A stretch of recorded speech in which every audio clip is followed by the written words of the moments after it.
The Diary of a Sherman Gunner. December 18th, 1944. The Ardennes, Belgium. The snow keeps falling through the gaps in the pines, settling on my hands like ash. They pulled us from a maintenance rotation in Metz this morning at 400. Change of plans, boys. No explanation beyond cryptic radio chatter about German breakthrough.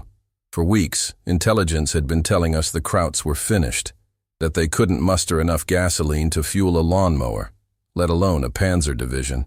Now, with our winter gear still packed away in supply crates, we're barreling north in our M4A3, the engine burning hot against the freezing air. I can still taste the bitter coffee Lieutenant Callahan passed around before we mounted up, the grounds floating like black snow in the steel cups. We'd been together since Normandy, our crew, Callahan commanding, me on the gun, Wilson loading, Johnson driving, and Miller up front on the bow machine gun. 3 Shermans since landing, and this one we named Lucille, after Wilson's girl back home. The previous 2 died in France, one to a mine outside St. Lo, one to an 88 near Metz. 5 men walk away if they're lucky, sometimes fewer. Lieutenant Callahan has a map spread across his knees, but it doesn't tell us anything the radio hasn't already. Bastogne, hold at all costs. Patton's coming. The roads are chaos. Retreating infantry, artillery being repositioned, supply trucks heading in both directions like no one knows which way the front is anymore. A captain from the 28th Infantry flagged us down an hour ago, his eyes wild, uniform caked in frozen mud. Tigers everywhere, he kept saying. They came out of the fog like ghosts. I've seen enough to know that any German armor becomes a tiger in the retelling. Could have been Panthers, could have been Panzer IVs. Fear has a way of adding tonnage to enemy tanks. The rhythm of the Sherman's track blocks against the road has become so familiar, I barely notice it anymore. Inside our steel home, the sounds of war arrive muffled. Distant artillery reduced to bass notes you feel more than hear. Small arms fire like rainfall on the hull. The radio crackles constantly. Fragments of combat chatter, position reports, desperate calls for reinforcement or air support. Through my periscope, I watch the endless trees of the Ardennes scroll past, dark sentinels dusted with snow. Beautiful country to die in. I've gotten good at this, finding the weak spots, calculating the range, compensating for our movement. I can put a 75mm shell through a barn door at 800 yards on a good day. But these hills, these thick forests, this cold, this is different. Visibility drops to nothing in the snow flurries. And the more I hear about German armor pushing west, the more I worry about our chances. Our M4A3's 75mm gun is reliable, but against a Panther, the math is grim. Their 75mm KWK-42 L70 can punch through our front plate at almost any combat range, while our rounds often bounce harmlessly off their sloped glacis unless we can catch them from the side or rear. Night has fallen, and my fingers trace the familiar contours of the breach, checking the elevation mechanism for the 100th time. The 75mm gun is well maintained, but I can't shake the stories I've heard from other gunners who faced Panthers. Like throwing rocks at a brick wall, one told me after losing 2 tanks in his platoon. The Panther's frontal armor is 80mm at a 55-degree slope, effectively over 140mm against direct fire. Our standard AP round might penetrate their side armor at close range. But a frontal engagement? We'd need a miracle or a mistake on their part. Johnson has started the engine again to keep it from freezing. The exhaust fumes leak into the fighting compartment despite the ventilation, making my eyes water as I write. The carbon monoxide isn't what will kill us, though. It's what waits in these dark forests. I should sleep, but every time I close my eyes, I see the crosshairs of my sight floating across empty landscapes, searching for the distinctive silhouette of German armor. The waiting is always worse than the fighting. Wilson is asleep somehow, his back against the turret wall, chin tucked against his chest. The loader's job is the most physically demanding in the tank, hoisting 14-pound shells for hours during combat, the muscles in his arms and back constantly straining. He's earned his rest. Miller is cleaning his .30 caliber machine gun by flashlight, the distinctive click-clack of the bolt mechanism oddly comforting. Lieutenant Callahan is still up in the commander's cupola, scanning the darkness with his binoculars, though there's almost nothing to see. The radio squawks again. Another unit reporting contact, their transmission cut short mid-sentence. Johnson looks back at me from the driver's seat, his face half illuminated by the instrument panel. "Getting closer," he mouths. I nod and return to my gunner's station, running through the pre-combat checks one more time.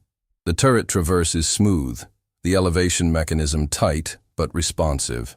The periscope sight is clean, the crosshairs perfectly centered. If they come, we'll be ready. If they come, I'll be faster. If they come, I repeat my mantra silently. See first, shoot first. In this war of steel predators, that's often the only advantage that matters.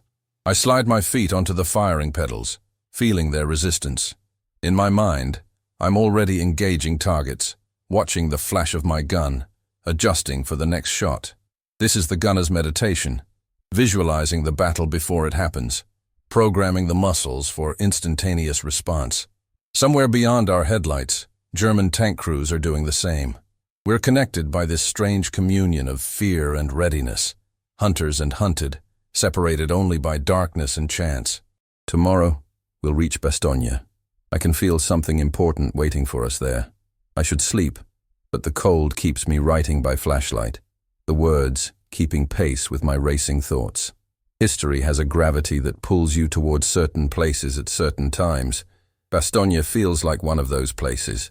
Tomorrow, we'll find out if we're on the right side of that history, or just another footnote in someone else's story of survival.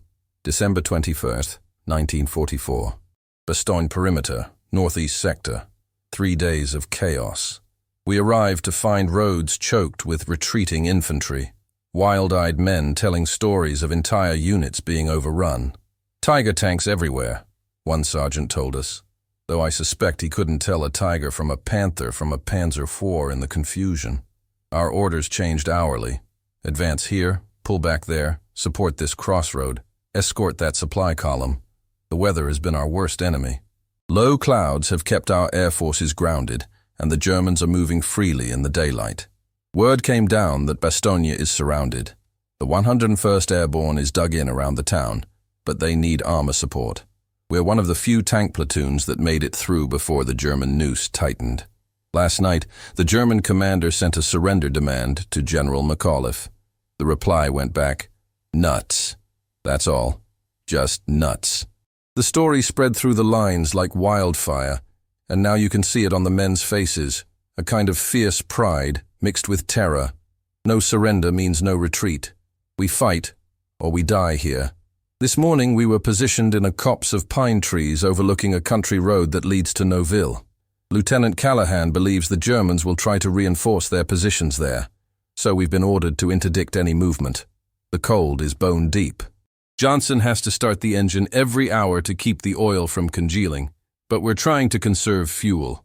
Supply drops are intermittent at best, with C-47s braving murderous anti-aircraft fire to parachute ammunition, medical supplies, and rations to the encircled defenders. I've taken to sleeping with the breech blocks wrapped in my blanket to keep the mechanism from freezing.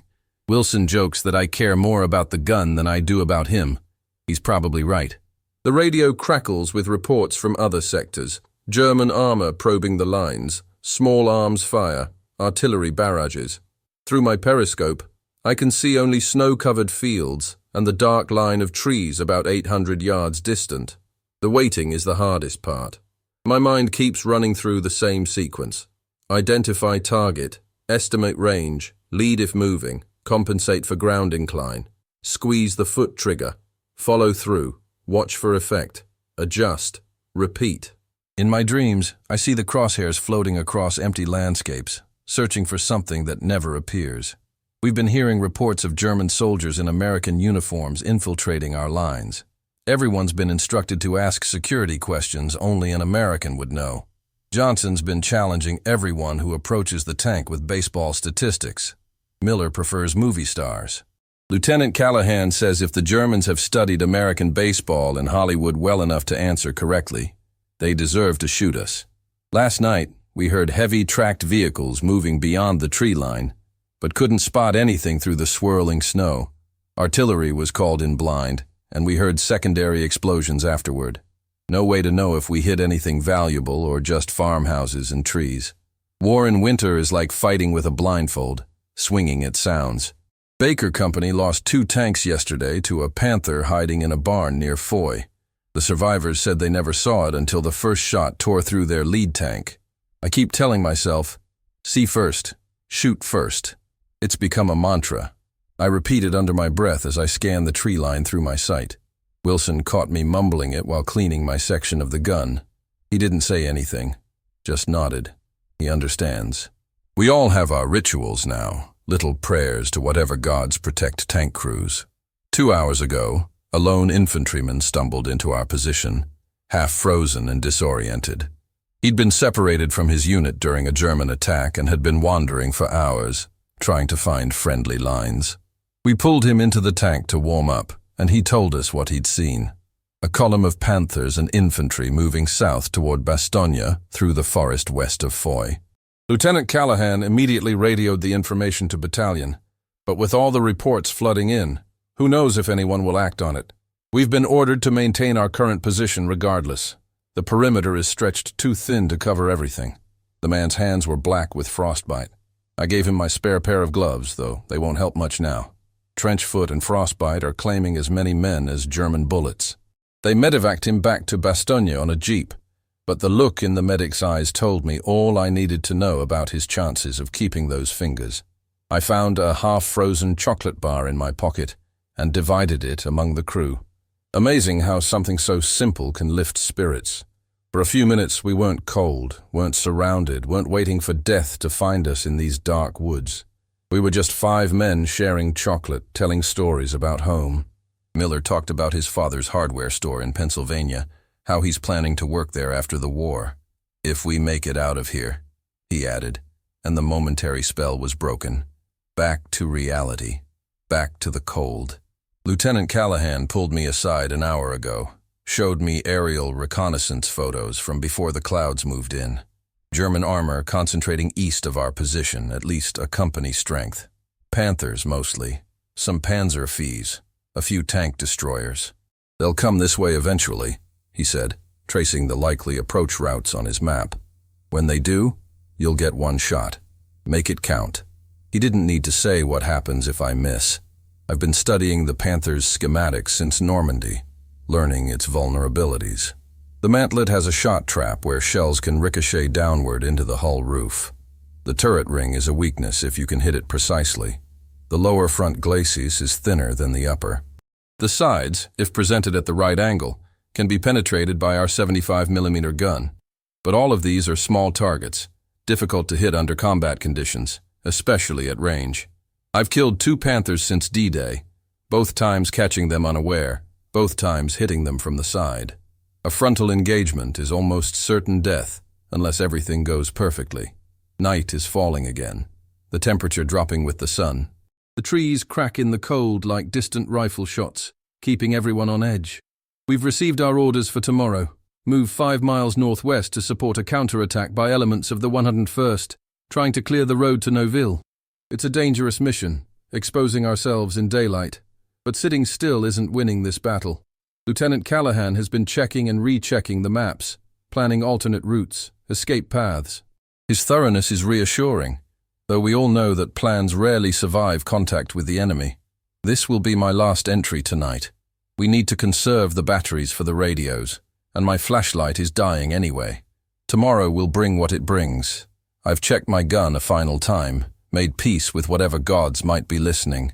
If the Germans come, we'll be ready. If not, we'll find them. Either way, the waiting ends soon. December 23rd, 1944. The farmhouse cellar, 2 miles east of Bastogne. I'm writing by candlelight. My hands won't stop shaking. Yesterday morning it happened. We were moving to a new position just after dawn. The fog was lifting, and visibility extended maybe 400 yards.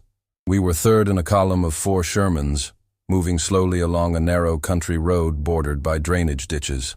Lieutenant Callahan was up in the commander's cupola, half exposed, guiding Johnson around a sharp bend. I had my eye pressed to the gunner's periscope, scanning the right side of the road as we rolled forward. The world through that sight is a muted green, distance compressed. details sharpened by the magnification.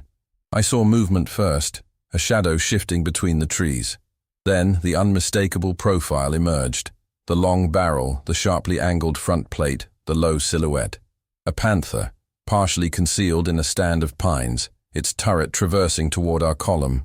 "Panther, 2 o'clock, 300 yards!" I shouted into the intercom, already swinging the turret, feeling the electric motors whine through my bones. Callahan barked a confirmation, and I heard Johnson curse as he fought to position our tank for a better shot.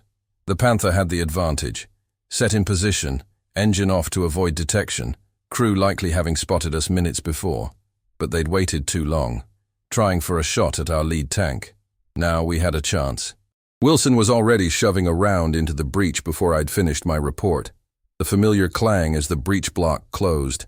The resistance of the elevation wheel as I brought the gun down a fraction. The Panther's long 75 mm was pointed at our lead Sherman, not at us. The German gunner was making a fatal mistake, concentrating on one target while exposing his flank to another. I centered the crosshairs on the junction between the Panther's turret and hull, a known weak point. At this angle, I could see the side armor, thinner than the front glacis. My foot hovered over the trigger. One breath in, half out. Squeeze. The Sherman rocked with the recoil, the spent shell casing ejecting automatically as Wilson readied the next round.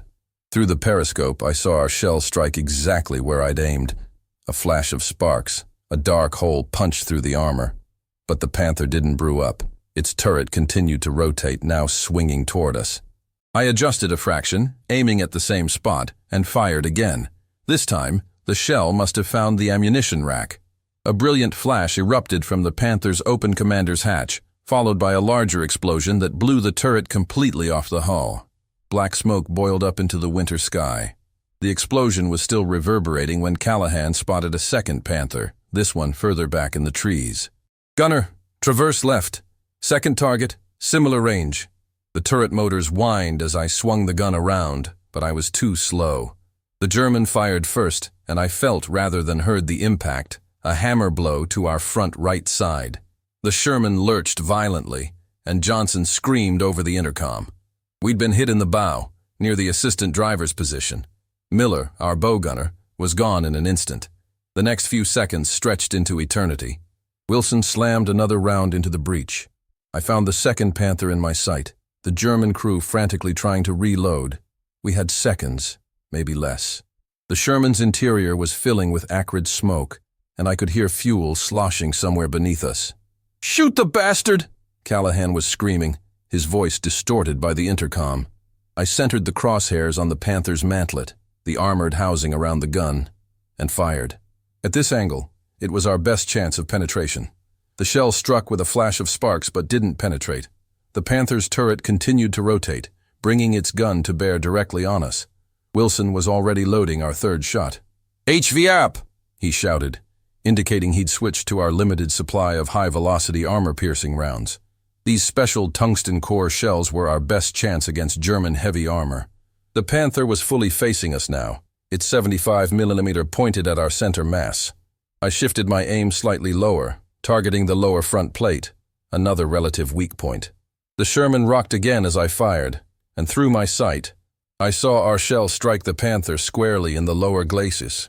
For a moment, nothing seemed to happen. Then a small fire erupted from the German tank's engine compartment. The hatches flew open, and I watched as the crew bailed out, scrambling away from their disabled vehicle. Our machine gunner, Thompson, opened up with the coaxial .30 caliber, the rounds kicking up snow around the fleeing Germans. "Cease fire," Callahan ordered. "Save ammunition." He was right. We had bigger problems. Our tank was burning, the flames spreading rapidly from the front compartment. "Everybody out!" Callahan shouted, already throwing open his hatch. I scrambled up from the gunner's seat, following Wilson through the turret and out into the freezing air. Johnson was already outside, dragging himself away from the tank, his leg bloody and twisted at an unnatural angle. We pulled him further from the burning Sherman, taking cover in a drainage ditch as our ammunition began to cook off. Each explosion sent parts of our home for the past 6 months flying through the air. Lucille was dying a violent death. We lay in that ditch for what seemed like hours, watching her burn down to the frame, the cold seeping into our bones. Eventually, the 4th Sherman in our column circled back and found us. By nightfall, we were here, in this farmhouse cellar, with the remnants of a rifle company from the 101st. The pain in my shoulder had gone from a dull throb to searing agony before I even realized I'd been hit. A piece of shrapnel from the initial impact had torn through my left shoulder. I didn't feel it during the fight. Adrenaline is a powerful anesthetic. It wasn't until we were safely in the farmhouse that I noticed the blood soaking my jacket. A medic patched me up as best he could, but I'll need surgery to remove the metal fragments still embedded in the muscle. Johnson's been evacuated to a field hospital. They think they can save his leg. Miller's body is still in the tank. There was no way to recover him. Lieutenant Callahan hasn't said much since we arrived here. He sits by the cellar door, cleaning his sidearm over and over, listening to the distant rumble of artillery. Wilson sleeps fitfully in the corner, occasionally crying out names I don't recognize. Maybe family, maybe friends lost in earlier battles. We're all ghosts now, haunting this cold cellar while the war rages on without us.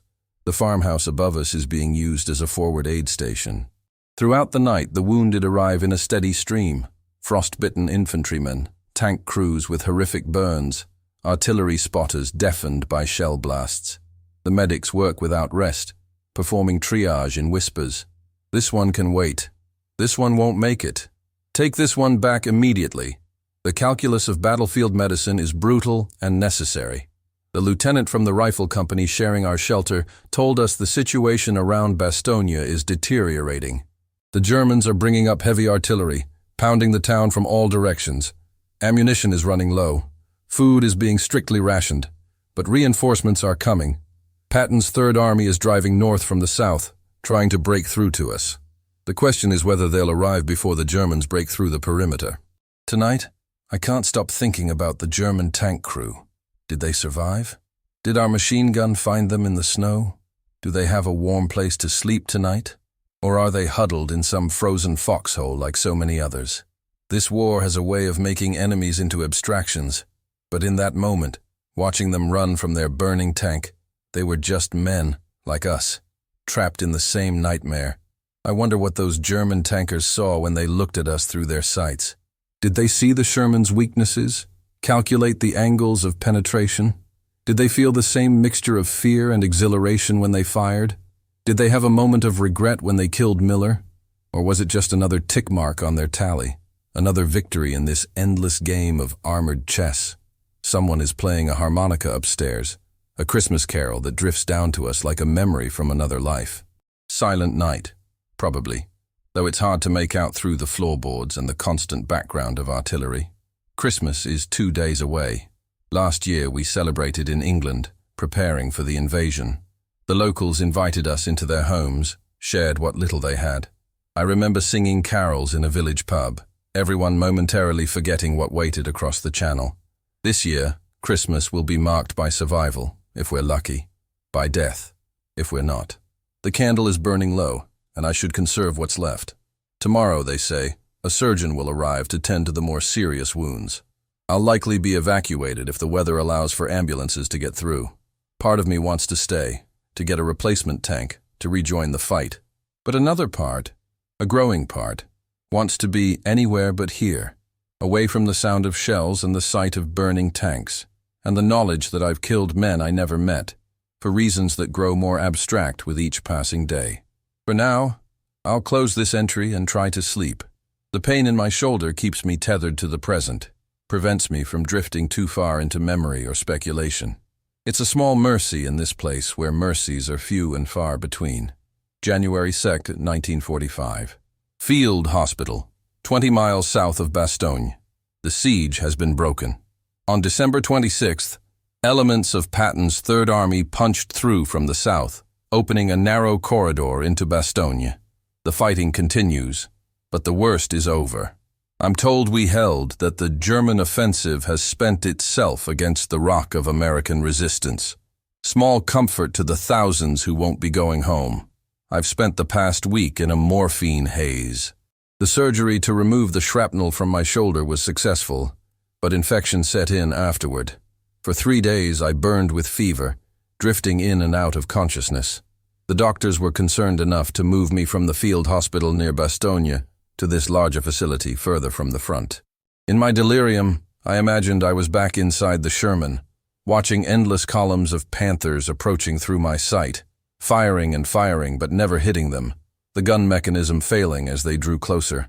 Now the fever has broken, and I'm left with a dull ache where the surgeon cut into my shoulder to extract the metal fragments. The wound isn't serious, a clean through and through that missed anything vital, but it's earned me a ticket away from the front, at least temporarily. The ward is filled with similar cases, men with wounds serious enough to remove them from combat, but not serious enough to send them home. We're the in-betweens, waiting to heal just enough to be sent back into the meat grinder. Callahan visited yesterday, bringing news of the platoon. We've been issued replacement tanks, M4A3 E8s, the new models with the 76mm high-velocity gun and horizontal volute suspension. Easy 8s, they call them. Better guns, better armor, better ride. They might have made a difference at that country crossroads. He didn't say it, but I could see it in his eyes. Too little, too late for Miller and countless others. The lieutenant looked haggard, aged years in the weeks since I last saw him. The fighting around Bastogne continued well after the corridor was opened, with the Germans making desperate attempts to close it again. They threw everything they had at us, their last reserves of men and machines, but they failed. Now they're retreating, leaving the snow stained black and red with oil and blood. Callahan brought me my personal effects salvaged from our burning Sherman, my watch, surprisingly still functional, a few letters from home, and this diary, which had been in my footlocker. The pages smell of smoke, but otherwise it survived intact. A minor miracle in a time of major sorrows. The hospital is overflowing with casualties from the Bulge, as they're calling it now. Frostbite cases are as common as bullet wounds. Men with blackened feet and hands. Some who will lose fingers and toes, others who already have. The cold was as much our enemy as the Germans.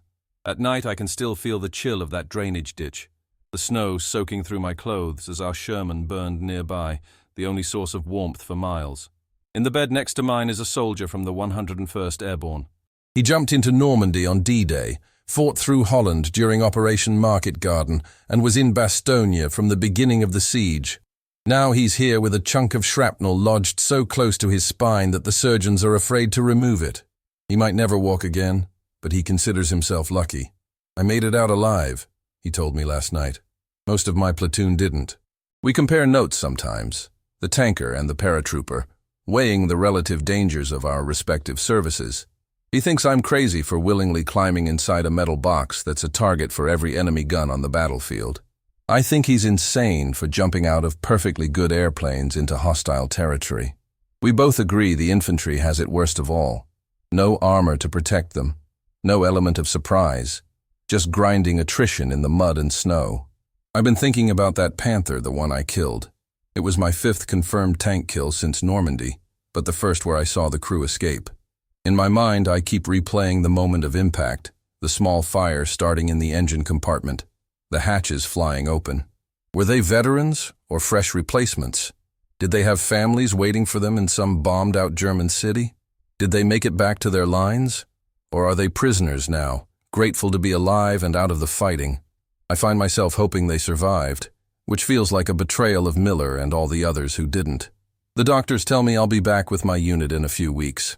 The shoulder will heal, though I'll have limited mobility for a while. It doesn't matter. A gunner needs steady hands and good eyes more than a full range of motion. I'll adapt. We all do. This morning, a nurse brought a newspaper with headlines announcing the continued Allied advance. The Germans threw everything they had into this offensive, and they failed. Now they're in full retreat, leaving behind burning tanks and frozen corpses. The end feels closer now, though I've thought that before and been wrong. Wilson sent a note with Callahan. He's named our new Sherman Lucille 2 and saved my seat. Says the new gun is a beauty, that I'll love the feel of it. I'm not so sure. I've grown accustomed to the old 75mm, its quirks and capabilities. I know exactly how it will perform against every type of target, at every range. The new gun will take time to learn, and time is the one thing in short supply as winter settles over Europe and the final battles loom ahead. A chaplain makes his rounds through the ward each evening, offering comfort to those who seek it. Last night, he stopped by my bed and asked if I wanted to talk. I surprised myself by saying yes. We didn't speak of God or salvation or the meaning of suffering. Instead, we talked about home, about what we would do when the war finally ended. He was a school teacher before being called to the seminary and plans to return to teaching. I told him I had worked in my father's machine shop and would probably do the same. "But you'll be different," he said. Not a question, but a statement of fact. "Yes," I agreed. "I'll be different." What I didn't tell him, what I couldn't find words for, was how fundamentally this war has changed the way I see the world. Everything is now divided into cover and concealment, fields of fire, avenues of approach. I assess every building for its defensive value, every road for potential ambush points. I see the world through a gunner's sight, narrowed down to essential details, distances automatically calculated, threats prioritized and eliminated. I wonder if I'll ever be able to look at a landscape again without searching for enemy armor, if I'll ever hear a loud noise without flinching, if I'll ever sleep through the night without the rumble of engines in my dreams. When I close my eyes at night, I still see the world through my gunner's sight, that perfect circle framing chaos, reducing the war to a simple equation of angles and timing and luck. I see the Panther's profile emerging from the trees. I feel the resistance of the trigger under my foot. I watch the shell fly true, connecting us for one violent moment across the battlefield. And sometimes, in the dream, I see the faces of the German crew as they bail out, and they look exactly like us, young, terrified, wondering how much longer they can cheat death in this grinding machinery of war. I've been reading back over these entries, and I realize I've never explained why I keep this diary. It's not for posterity. I harbor no illusions that anyone will care about the observations of one tank gunner among millions of soldiers. I write because it helps me remember that I'm still human, that beneath the mechanical precision required to destroy a Panther tank at 300 yards, there beats a heart that wants nothing more than to go home, to see spring again, to forget the sight of men burning in steel coffins.